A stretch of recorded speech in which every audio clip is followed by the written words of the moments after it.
Speed check. Ready na tayo.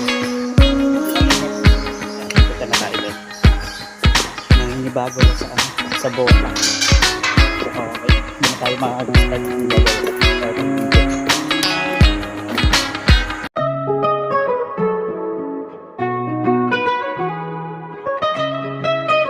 Good morning mga kapeps! Welcome back sa panibagong set ng ating vlog. Today is Monday, 7:22 na ng umaga. Ayan, si Asher tulog pa. Actually, kanina pa tayo gising. Nakapag-prepare na tayo. Nakapag-delete na tayo sa harap. Ngayon ay nagre-ready na tayo ng pagkain ng aso tsaka ibang alaga natin. Ayan, nakaayos naman na. Pakainin lang natin. May oras na kasi tayo ng schedule ng mga gawain mula dun sa normal na ginagawa natin pang araw-araw. May mga extras tayo na kailangan gawin na naka-by time. Ayan. Samahan niyo muna ako magpakain, pero syempre hindi natin siguro may isasama, siguro konting clip lang. Then ang pinaka-climax ng vlog natin yung mga extras na nagagawin natin, no. Hindi na para isama yung mga normal na ginagawa sa pang-araw-araw. So tara, kakain lang ako. Then after nun pala ay magdidilig. Bali dahil mas malapit ang lovebird sa atin. Ayan. Dito muna tayo mag-uumpisa para doon dire-diretso na tayo. Sabi kasi ni Kuya, sa huli ng minsan to. Pero syempre may oras naman na tayo. May nakalaan na oras na sa mga gawain natin. Dito muna tayo kasi mas malapit. Tapos doon magkakasama kasi lahat yung aso, manok, tsaka isda. Then yung didiligan. Tapos dito rin natin kinukuha yung yung pagkain, di ba? Okay. Yan, pakainin lang natin saglit.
May mali pala doon sa set ko.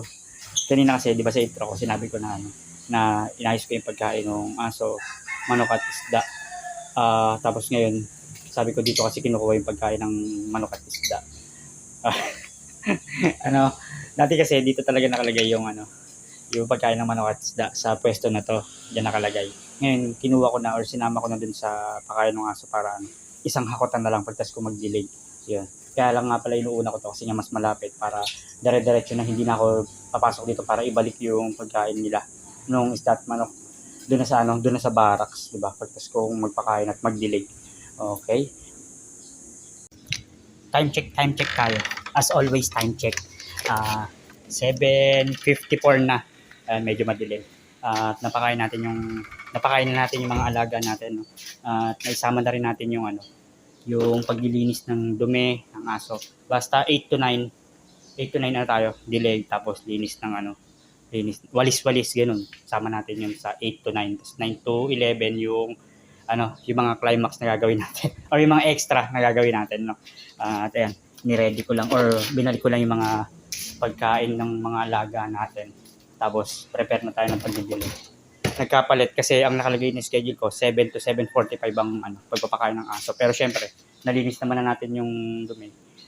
Yung ibang diligin sa harap, kasama na yon sa 7 to 7:45. Okay? Proceed na tayo sa kahit maaga pa naman. Syempre, hindi natin para hintayin yung mag-alas 8 para magdilig. Hanggang alas 9. Gawin na natin. Gawin na natin. Yan. Wala tayong clip dito, no? Pero lahat naman yan, nadiligan na natin. Ang oras natin ay 9:07. Yan. may ilan tayong ibang isama. Sa oras ng pagdidilig, meron tayong na nagawa na doon na yung batong nakausli. Yung parang daanan siya na design papunta sa bahay ni Kuya Mac ay umangat at inilubog natin. Hindi na rin natin na isama. Ngayon, medyo maaga pa naman. Yung 9 to 11 natin na extras ay dito natin ilalaan. Meron tayong gawain doon sa sa second floor. Ay, yeah, good morning. Pero dito na muna tayo para mas mabilis nating matapos or mas mauna nating matapos. Ito is lilipat doon para masigaan kasi may mga pwede pang magawa dito. Tapos yan, napakita ko naman na to sa vlog or sa mga content ko na nakaraan. Tatanggalin lang natin yung mga mga dahon-dahon or sanga-sanga na yan para para hindi kumapit doon sa pader at hindi lumipat pa loob, no. So kulang tayo ng mga gamit, bota, yan, tapos mga pangtabas. Yan, yan ang part ng vlog natin ngayon. Nagbubulalo nga pala ang Kuya Mac na dito sa outdoor niluto. Kaya pala may mga abang na ano ba tawag dito? Yan, mga panggatong. Pwedeng magamit pag siguro naisama na sa sa menu ni Kuya. Ayan, dito magluluto ng mga bulalo or pares kung sakali. Kaya may mga abang. Nandito tayo sa loob ng bahay or ng barracks. Ready lang natin yung mga kailangan. Ayan. Para hindi tayo medyo mainitan at gawa ng paangat na rin yung init yung araw. Sana hindi ganoon kainit dun sa sa gagawaan natin. Dahil may naka-ready na tayo mga pangtabas. Alright.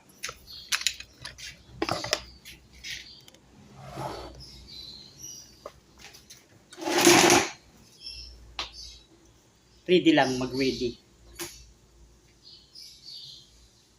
Kailangan ng bota kasi hindi natin alam kung may mga bubog-bubog dun eh. May mga gamit na bota si Kuya Mac na siguro ay katagalan na rin. Pero magagamit pa naman. Hindi na lang natin siguro nalinis. Pero okay lang yan. Naglagay akong medyas para komportable.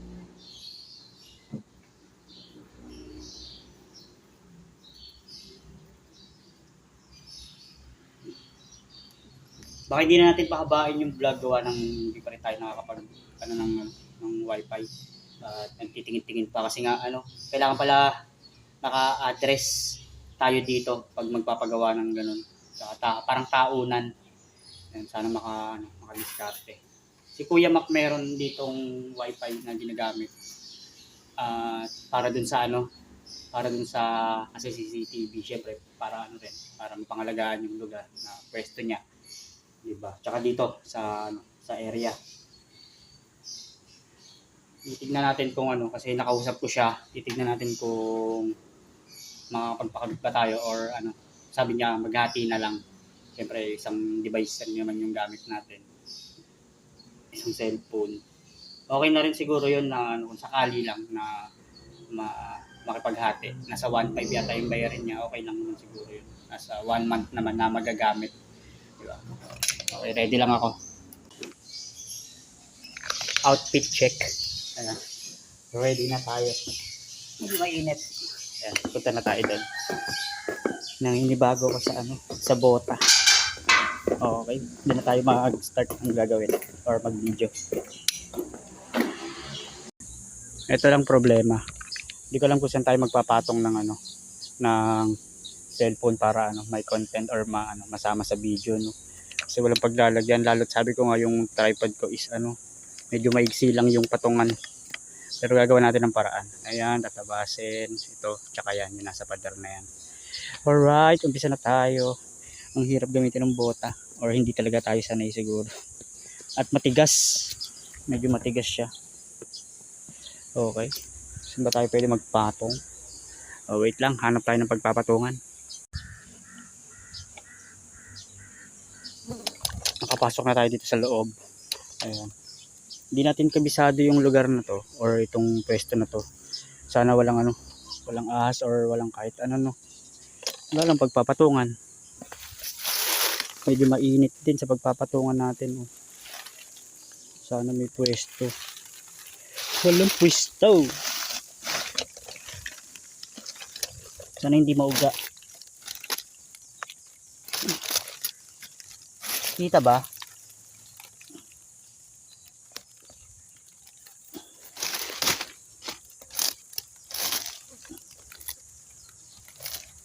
Walang maayos na pwesto.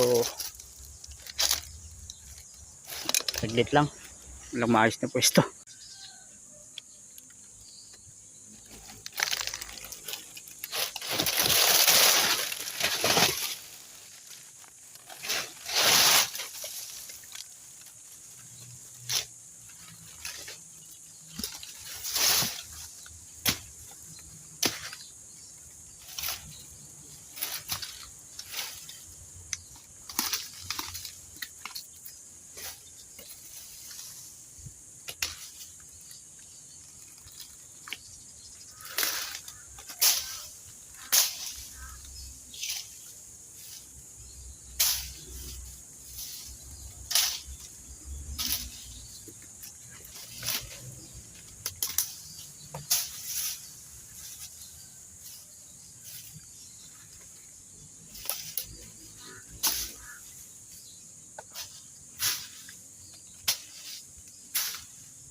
Sabi po.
medyo nakakakaba kasi hindi mo alam kung ano yung mga kumakaliskos. Tsaka sa bubong may mga naririnig kong kakaiba. Pero siguro ano lang, mga ibon-ibon. Pero dito kasi may ilang kaluskos na siguro hindi na maririnig dahil malayo na tayo. Siguro ito na yung in-next natin. Ayan.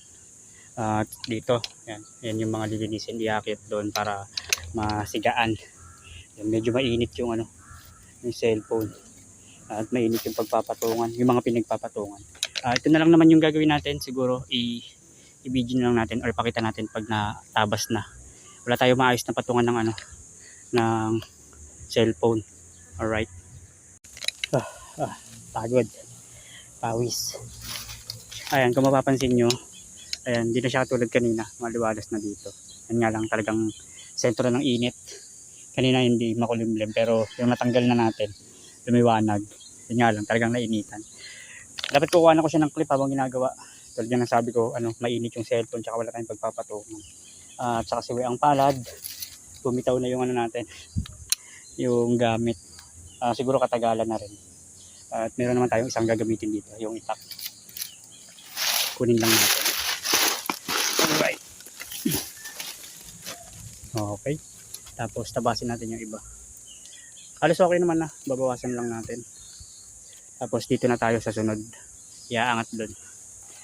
Okay. 9:07. Tapos na tayo dito sa lahat. Yan. Ito mas maaliwalas na siya. Hindi katulad nung una na talagang parang masukal. Masukal naman talaga. Gawa ng yung mga may nagtatapon nga doon na iba-ibang bahay, iba-ibang lugar. Dito na tayo hanggang mag-11 yan. Matapos natin to. Inom lang tayo tubig. At konting pahinga. Pagod din pala. Nasabay na kasi yung init. Alright. Tapos ang daming Makati. Ayan. Ayan. Hindi ko alam kung ano yung mga tumama sa akin or ano yung napahid na mga dahon-dahon na Makati. Ayan. Pahinga lang tayo konti. Hindi rin pala biro. Hindi ko lang naipakita pero medyo pagod din. Saka ang daming makakate na yung mga langgam tapos yung mga dahon-dahon. Nangangapal yung natin. Hindi lang makita pero meron yan. Ayan pula. Meron din dito. Siguro part talaga yun. Kaya dapat pala talaga naka-pantalon o naka-long sleeve pag sa mga ganung gawain. Kaya pala sila kuya talagang lagi laging full yung suot. Next na natin yung yung sa kabila. Lang naman ililipat dun sa pinakataas para mahawan tapos haapoy yan. Pero siguro sa hapon na yon lilipat lang natin at pangat yung init. 10:20 na, balik na tayo at nakapagpahinga tayo kahit papaano. Uminom ng tubig. Nakapagsabay na rin tayo ng sinaing. Nag-ready lang ako. Sobrang init kanina. Ang cleaning body tsaka videographer ko tulog pa. Pero nadadabisan ako sa ko kahit papaano. Kanina kasi hindi ko alam kung natulog na ba yon or nagising lang or talagang umaga na natulog. Kasi pagising ko mga 6 o 6:10 yata yun nagising ako or ginigising niya ako. Anong oras na at mag-asikaso ka na. Gulat ako may kape na. Ay the best. Sabi ko may kape na sa tabi ng lamesa. Na bago pala yung setup namin dito. Ayan. Para maganda at maluwag lang. Ayan. Dito kasi siya medyo masikip. Buti nagawa ng paraan. Ayun, nagtimpla ng kape. Tapos kagabi, isa sa nakakatuwa din, tapos ko kasi magdilig, naligo ako tapos lumabas kami para bumili ng mga uulamin, panghapunan. Ay, nagpresenta, pero nasa tabi ko naman siya. Siya na daw magluluto. Prito lang naman, pero nakakatuwa lang na talagang siya magsabi na siya na lang. Yun. Pag prito naman siya, hindi ko lang na-i-vlog kahapon kasi wala nga tayong content kahapon at linggo. At may ilan din naman tayong nagawa pero yung normal na ginagawa natin sa pang-araw-araw. So balik tayo. Ayan, bago tumanghali or bago uminit. Bago tayo magtuloy doon, syempre kailangan natin itong gamitin . pang tabas-tabas din bago hatakin yung mga damo na asanga, damo, hindi ko alam kung ano yung mga atake na nandun bago dalhin sa taas. Kailangan natin syempre kahit paano to. Ang laki kasi nung itak eh, tsaka mabigat. Dito muna yan, balik na lang natin dito. Tapos ito ialambre natin, tapos pakuan natin ng ng pako ulit para sumiksik, di ba? Alright, alambrehan natin. So tayo ko ng clip. Okay.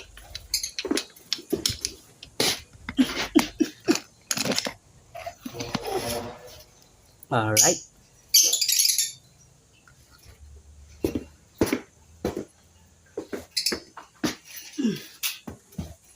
Ito tayo medyo maayos na dito. Kahapon kasi nagdinis tayo dito.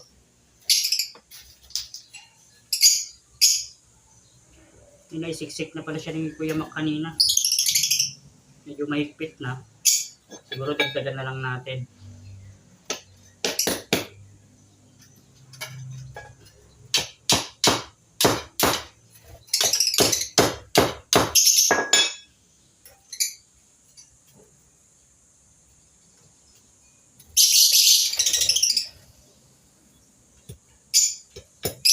Para sumiksik lang.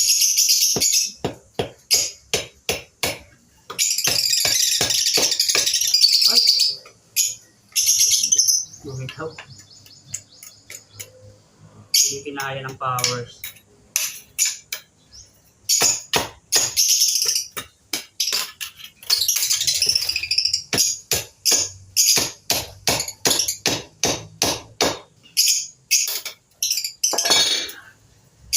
Palo pa.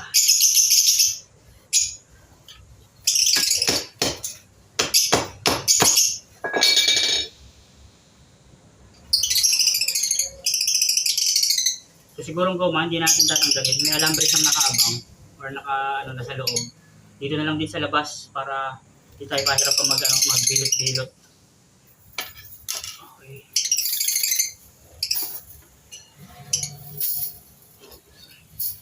Ang suporta lang ba? Sanga, maliit.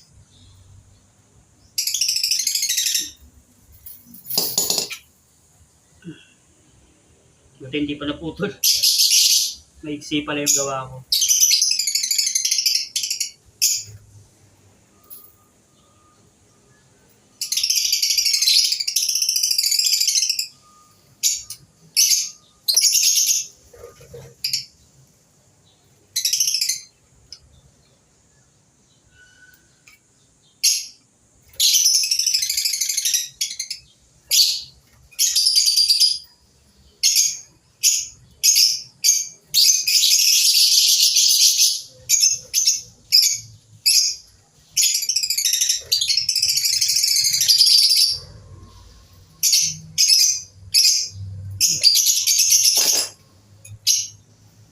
Alright.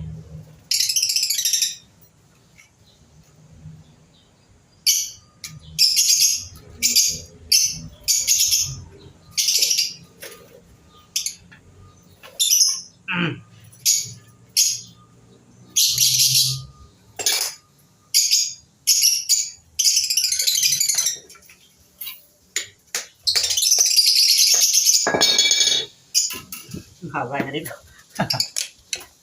Next siguro itong mga 30 to 40 minutes. Alright, okay na siya. Ayan, makikita nyo naman, nakahapit na yan. Ayan.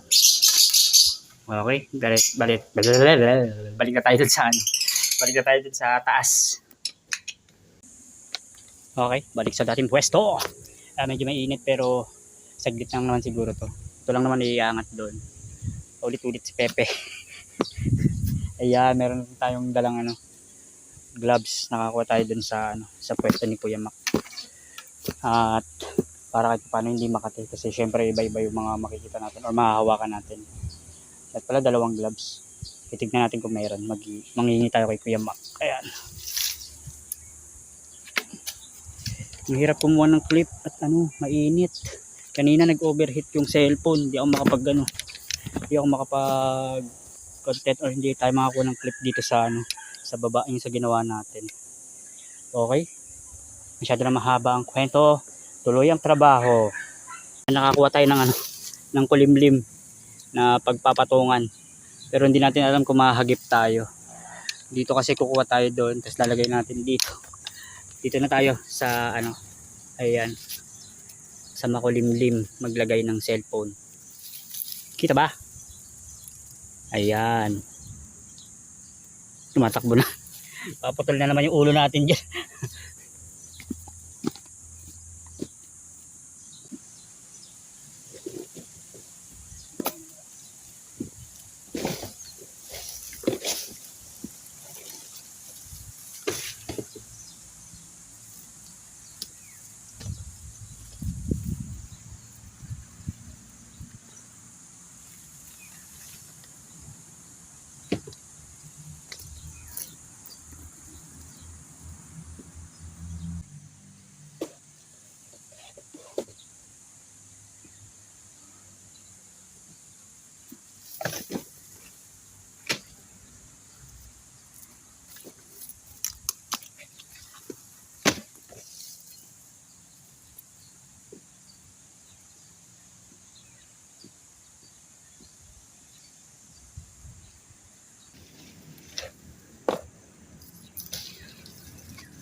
Nakikita ba ako?